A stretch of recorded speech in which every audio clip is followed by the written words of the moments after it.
फाटल्या स्टोरीत Birch by रोम्युलन क्लबाचे बेकायदेशीर structure मोडपाक काडिल्ली नोटीस पंचायत खात्यामुखार कशी देडेक वर्स पडून उरली ती आमी पळयल्ले। त्याच क्लबाक ट्रेड लायसन दिवपाक हडफडेचो सरपंच रोशन रेडकरान नेम मोडल्यात ही गजाल आता उक्तडार आयल्या।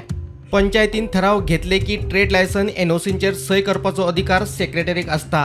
उदक, लायट, इमारतीची दुरुस्ती वा ट्रेड लायसनाचेर सचिवाची सय आसपाक जाय।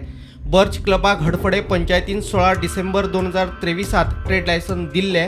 त्या ट्रेड लायसनाचेर सचिवाच्या जाग्यार सरपंच रोशन रेडकराची सय आसा। ह्याच प्रॉपर्टीत धनी सुरिंदर कुमाराची क्लबा कुशीक आनीक स्ट्रक्चरां आसात। त्या स्ट्रक्चरां खातीर ताणें उदक, लायट आनी दुरुस्ती करपाक एनओसी मागिल्ली। त्या 10 मायज स्ट्रक्चराक पंचायतीन 2022 आनी 2023 एनओसी दिल्ल्यो। ह्या सगळ्या एनओसींचेर सरपंचाच्योच सयो आसात।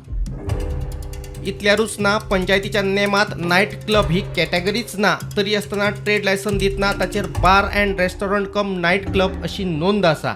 दुसरे वटेन प्रदीप घाडी आमोणकारान पंचायती बरोबर GCZMA, TCP खाते आनी हेर फोरमाचेर आपली केस पाविल्ली, ताच्यो चवकश्यो अजून चालूच। जून 2024 सावन रेव्हेन्यू खात्यात बेकायदेशीर स्ट्रक्चराची केस चल्ल्या।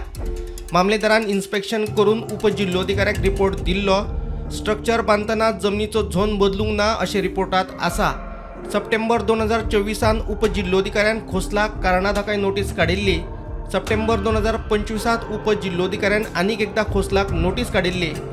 जानेर 2024 प्रदीपान पणजेच्या डेप्युटी टावन प्लॅनरा मुखार प्रकरण पावयल्लें। त्याच ऑक्टोबर 2024 TCPन हडफडे पंचायतीक बरयल्ले। पंचायतीन डेमोल्युशन नोटीस काडल्या म्हणून TCPन फुडें कांयच केलें ना। TCPच्या पत्रा उपरांत BDOन ऑक्टोबर 2024 सायट इन्स्पेक्शनाची नोटीस काडिल्ली। नोव्हेंबर 2024 सगळ्या पार्टी मुखार सायट इन्स्पेक्शनय केल्लें। GCZMP मुखारय प्रदीप घाडी आमोणकारान कागाळ केल्ली। सादारण 2 वर्सां चवकशी केल्या उपरांत तो स्ट्रक्चर CRZडान येना म्हणून केस तडीक लायली। शक्य त्या सगळ्या ऑथॉरिटी मुखार ह्या स्ट्रक्चराचें प्रकरण पावयल्लें, मात कारवाय जावपाक पावली ना। कांय कडेन प्रकरणाचेर अजून सुनावण्यो चलता। प्रुडंटा खातीर लौकीक शिलकार।